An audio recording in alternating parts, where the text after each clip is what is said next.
दोस्तों, दिन के 11 बजे का टाइम था। एक बहुत बड़े बैंक में एक बुजुर्ग व्यक्ति, जिनके साधारण से कपड़े पहन रखे थे और उनके हाथ में एक पुराना सा लिफाफा है, उसे लेकर वे बैंक के अंदर घुस जाते हैं। लेकिन जैसे ही वो बुजुर्ग व्यक्ति उस बैंक के अंदर घुसे थे, तो वहां पर जितने भी कस्टमर थे और जितने भी बैंक के कर्मचारी थे, वे अजीब निगाहों से उस बुजुर्ग व्यक्ति की तरफ देखने लगते हैं। उन बुजुर्ग व्यक्ति का नाम था हरपाल सिंह। हरपाल सिंह जी, जिनके हाथ में एक छड़ी और एक हाथ में उन्होंने पुराना सा लिफाफा पकड़ रखा था। वे धीरे धीरे काउंटर की तरफ बढ़ने लगते हैं, जो काउंटर ग्राहकों के लिए बना था।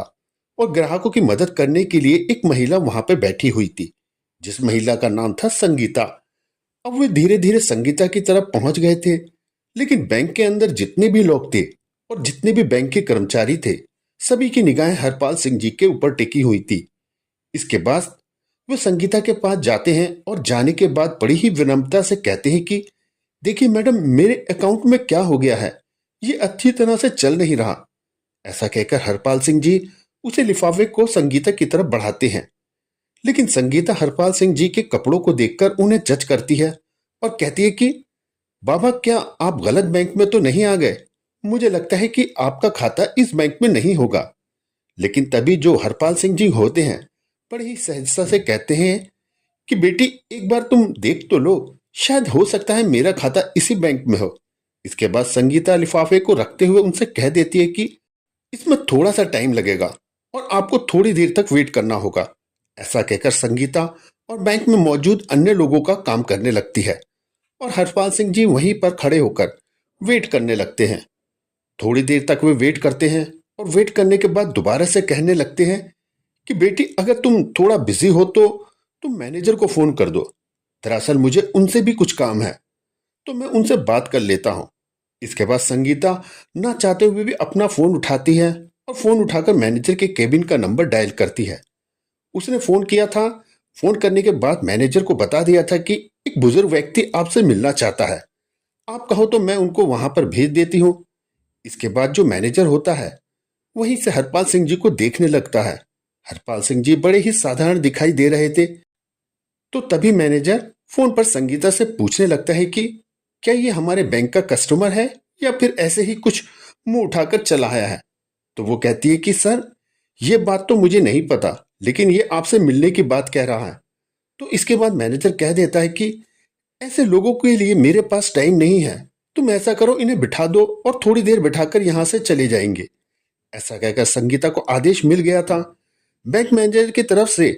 और संगीता हरपाल सिंह जी को वहां पर वेटिंग एरिया में वेट करने के लिए बोल देती है। कहती है कि बाबा, आप यहाँ पर बैठ जाओ, थोड़ी देर में मैनेजर साहब फ्री हो जाएंगे और उसके बाद आपसे मिल सकेंगे। इसके बाद हरपाल सिंह जी वहां से टहलते हुए वेटिंग एरिया की तरफ चले जाते हैं और वहां पर कोने में रखी हुई एक चेयर पर जाकर बैठ जाते हैं।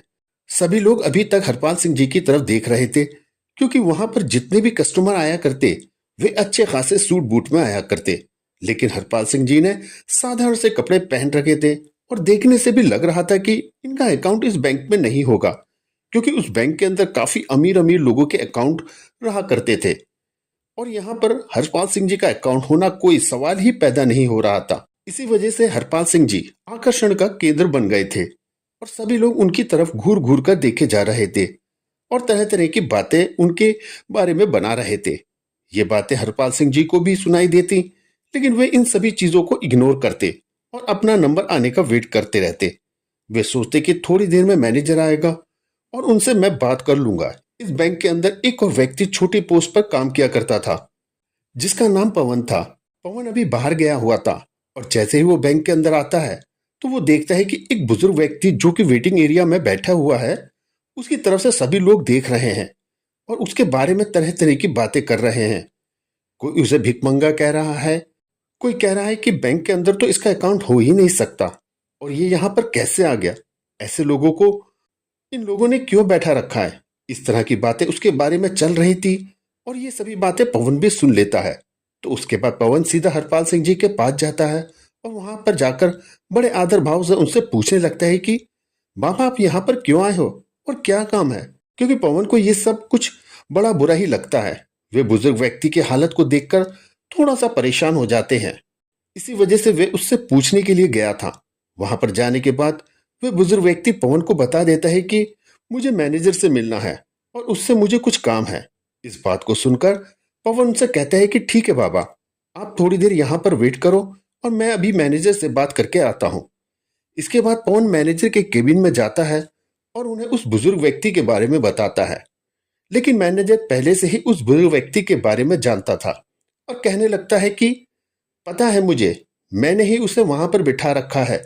थोड़ी देर वहां पर बैठेगा और बैठने के बाद वहां से चला जाएगा। इसके बाद मैनेजर पवन को कोई और काम दे देता है और कहता है कि तुम काम कर लो और तुम्हें इस चीज से कोई मतलब नहीं है। अब पवन दूसरे काम में लग जाता है और धीरे धीरे उस बुजुर्ग व्यक्ति को वहां पर बैठे हुए लगभग 1 घंटा हो गया था। 1 घंटे तक वह बुजुर्ग व्यक्ति अपना धैर्य रखता है, लेकिन उसके बाद उसे ये बात सहन नहीं होती और वह खड़ा होता है और खड़ा होने के बाद मैनेजर के केबिन की तरफ बढ़ने लगता है। अब जैसे ही वो मैनेजर की केबिन की तरफ बढ़ने लगता है तो मैनेजर देखता है कि वह बुजुर्ग व्यक्ति उसके पास ही आ रहा है। तो वह फौरन से अपने केबिन से बाहर निकलता है और निकलने के बाद उस बुजुर्ग व्यक्ति के सामने खड़ा हो जाता है और थिरकते हुए पूछने लगता है कि हाँ बाबा बताइए, आपको क्या काम है। तो हरपाल सिंह जी अपना एक लिफाफा आगे बढ़ाते हुए कहने लगते हैं कि बेटा ये देखो, मेरा अकाउंट की डिटेल इसके अंदर है और मेरे अकाउंट से कोई भी लेन देन नहीं हो पा रही। आप देखकर ये बताइए कि इसमें क्या दिक्कत है। अब इस बात को सुनकर मैनेजर थोड़ी देर तक तो सोच विचार करने लगता है और सोच विचार करने के बाद कह देता है कि बाबा, जिस अकाउंट में पैसे नहीं रहा करते तो ऐसा ही हो जाता है। मेरे ख्याल से आपने भी अपने अकाउंट में पैसे जमा नहीं करवाए होंगे और इसी वजह से आपके अकाउंट की लेन देन रोक दी गई है। इसके बाद जो बुजुर्ग व्यक्ति होते हैं वे बड़े ही विनम्र भाव से कहने लगते हैं कि बेटा पहले तुम एक बार मेरे अकाउंट को तो चेक कर लो, उसके बाद ही कुछ बताओ तो ही अच्छा रहेगा। इस तरह से तुम कैसे बता सकते हो। तो मैनेजर हंसने लगता है और हंसते हुए कहता है कि बाबा, ये सालों का एक्सपीरियंस है और सालों से मैंने यही काम किया है। आप जैसे लोगों की शक्ल देखकर मैं बता देता हूं कि कौन व्यक्ति किस तरह का है, किसने अपने अकाउंट में कितना पैसा जमा किया होगा। तो आपके अकाउंट में तो मुझे कुछ भी दिखाई नहीं दे रहा और मैं चाहता हूं कि अब आप यहां से चले जाओ। सभी कस्टमर आपकी तरफ देख रहे हैं और बैंक के अंदर एक अलग तरह का माहौल क्रिएट हो रहा है। इसके बाद हरपाल सिंह जी उस लिफाफे को उस टेबल पर रखते हैं और कहते हैं कि ठीक है बेटा, मैं तो चला जाऊंगा, लेकिन तुम इस लिफाफे में जो भी डिटेल लिखी है उनको एक बार जरूर से देख लेना। ऐसा कहकर हरपाल सिंह जी वहां से जाने लगते हैं और जाते जाते जैसे ही वो गेट पर पहुंचते हैं तो फौरन मुड़कर कहते हैं कि बेटा, तुम्हें ये सब कुछ करने का बहुत बुरा नतीजा भुगतना पड़ेगा। ऐसा कहकर हरपाल सिंह जी वहां से बैंक के मेन गेट से बाहर निकल गए थे और टहलते टहलते वहां से चले जाते हैं। इसके बाद जब मैनेजर को ये बात सुनाई देती है कि तुम्हें बहुत कुछ भुगतना पड़ेगा तो थोड़ा सा उसे लगता है, लेकिन फिर वह सोचता है कि बुढ़ापे में ऐसा कह ही दिया होगा, कोई भी किसी भी दिक्कत नहीं। मैनेजर अपने काम धंधे करने के लिए चला जाता है। इधर टेबल पर वह लिफाफा पड़ा हुआ था जिस लिफाफे के अंदर बुजुर्ग व्यक्ति के बैंक अकाउंट की डिटेल थी। इसके बाद जो पवन होता है वहां से उस लिफाफे को उठा लेता है और अपने कंप्यूटर के सर्वर में लॉगिन करने के उस लिफाफे के अंदर दी हुई जानकारियों के हिसाब से ढूंढने लगता है। ढूंढने के बाद जब पुराना रिकॉर्ड खंगाला जाता है तो उसे पता चलता है कि ये जो व्यक्ति आया है ये इस बैंक का एक तरह से मालिक ही है, क्योंकि इस बैंक पर शेयर उसके पास हैं। अब इस बात को सुनकर वे बड़ा ही हैरान होता है और भी अच्छी तरह से इस डिटेल को पढ़ने लगता है। तो डिटेल को पढ़ने के बाद वे पूरी तरह से कंफर्म हो जाता है कि ये बैंक के मालिक ही हैं। इसके बाद पवन उस रिपोर्ट की कॉपी निकालता है और कॉपी निकालकर बैंक मैनेजर के पास जाने लगता है। बैंक मैनेजर जो अपने केबिन में किसी अमीर कस्टमर से बात कर रहे थे और उन्हें तरह तरह की स्कीमें बता रहे थे। बात पवन गेट नॉक करता है और नोट करने के बाद केबिन के अंदर जाने लगता है। बैंक मैनेजर उसे इशारा करता है और इशारे से पूछने लगता है कि किस लिए तुम यहाँ पर आए हो। इसके बाद जो पवन होता है वो इशारों से ही बता देता है कि ये एक रिपोर्ट है जो उसे व्यक्ति की है, यहाँ पर आया था और आपने उसे ऐसे ही यहाँ से भेज दिया। आप एक बार इस पर नजर डालेंगे तो अच्छा रहेगा। ऐसा कहकर पवन ने वे रिपोर्ट मैनेजर साहब की टेबल पर रख दी थी। लेकिन तभी जो मैनेजर साहब होते हैं अपने उस क्लाइंट से थोड़ी देर के लिए एक्सक्यूज लेते हैं और कहते हैं कि देखो पवन, हमारे पास ऐसे वैसे लोगों के लिए टाइम नहीं है। इसके बाद पवन बड़े आदर भाव से मैनेजर साहब से कहने लगता है कि अगर आप इसको एक बार देख लें तो बड़ा ही अच्छा होगा। लेकिन जो मैनेजर है उस रिपोर्ट को आगे की तरफ सरकाते हुए कहता है कि मुझे इसको नहीं देखना और मुझे ऐसे कस्टमर में कोई दिलचस्पी नहीं। ऐसा कहकर उसने रिपोर्ट को पवन की तरफ बढ़ा दिया था और पवन उस रिपोर्ट को वहां से लेकर अपने काम धंधे में लग जाता है। बैंक के अंदर का माहौल अब शांत हो गया था। सभी लोग अपने काम धंधे में लगे थे और धीरे धीरे शाम हो जाती है। इसके बाद दूसरे दिन उसी टाइम पर, जिस टाइम पर हरपाल सिंह जी आए थे, उसी टाइम पर फिर से आते हैं। लेकिन उनके साथ एक सूट बूट वाला व्यक्ति था जिनके हाथ में एक ब्रीफ केस भी था। और अंदर आने के बाद वहां पर सभी लोगों का अटेंशन अपनी तरफ खींचते हैं। इसके बाद बैंक मैनेजर को अपनी तरफ आने का इशारा करते हैं तो मैनेजर भी डरते हुए अपने केबिन से निकलकर हरपाल सिंह जी के सामने आकर खड़ा हो गया था। तभी हरपाल सिंह जी मैनेजर से कहते हैं कि मैनेजर साहब, मैंने आपसे कहा था ना कि ये बात आपको बहुत भारी पड़ेगी। आपने जो कुछ भी कल मेरे साथ किया था वह बिल्कुल भी बर्दाश्त के लायक नहीं था। तो अब आप अपनी सजा भुगतने के लिए तैयार हो जाइए। इस बात को सुनकर मैनेजर थोड़ा सा बौखला जाता है, लेकिन फिर वह सोचता है कि क्या सजा मुझे दे सकते हैं या मेरे साथ क्या कर सकते हैं। इसके बाद हरपाल सिंह जी कहते हैं कि तुम्हें मैनेजर पद से हटाया जा रहा है और तुम्हारी जगह इस बैंक में काम करने वाले पवन को मैनेजर बनाया जा रहा है और तुम्हें फील्ड का काम देखना होगा। इस बात को सुनकर मैनेजर थोड़ा सा बौखला जाता है और वो कहने लगता है कि आप होते कौन हो मुझे इस तरह से हटाने वाले। तो हरपाल सिंह जी कहते हैं कि मैं इस बैंक का एक तरह से मालिक ही समझ लो, क्योंकि 60% शेयर वैल्यू मेरे पास है और मैं चाहूं तो तुम्हें यहां से हटा सकता हूं और किसी और को तुम्हारी जगह भी लगा सकता हूं। ये बात सुनकर बैंक के अंदर जितने भी कर्मचारी थे और जो कुछ कस्टमर कल भी इस बैंक के अंदर आए थे और जो आज भी आए थे, वे सभी लोग एकदम से हैरान हो जाते हैं और हरपाल सिंह जी की तरफ फटी की फटी रह गई निगाहों से देखने लगते हैं। इसके बाद वे व्यक्ति जो हरपाल सिंह जी के साथ आया था, वे अपने उस सूटकेस को खोलता है और खोलने के बाद उसमें से एक डॉक्यूमेंट निकालता है जो कि पवन के प्रमोशन का था। उसे एक बैंक मैनेजर बना दिया गया था। इसके बाद दूसरा लेटर निकलता है जिसको बैंक मैनेजर को दे देता है और कहता है कि अगर तुम फील्ड में ड्यूटी करते हो तो बेशक तुम इसे कर लो, लेकिन मैनेजर बनकर तुम इस बैंक में नहीं रह सकते।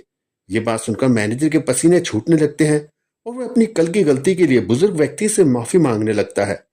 लेकिन तभी जो हरपाल सिंह जी होते हैं वे उसे उठाते हैं और कहते हैं कि माफी किस बात की मांग रहे हो, मैं किस तरह से तुम्हें माफ कर दूं। तुमने मेरे साथ जो व्यवहार किया था वे हमारे इस बैंक की पॉलिसी के खिलाफ है। क्या तुमने कभी इस बैंक की पॉलिसी नहीं पढ़ी? यहाँ पर गरीब और अमीर में कोई फर्क नहीं किया जाएगा और सभी को एक ही पल्ले में तोला जाएगा। दरअसल इस बैंक की स्थापना हरपाल सिंह जी ने ही की थी।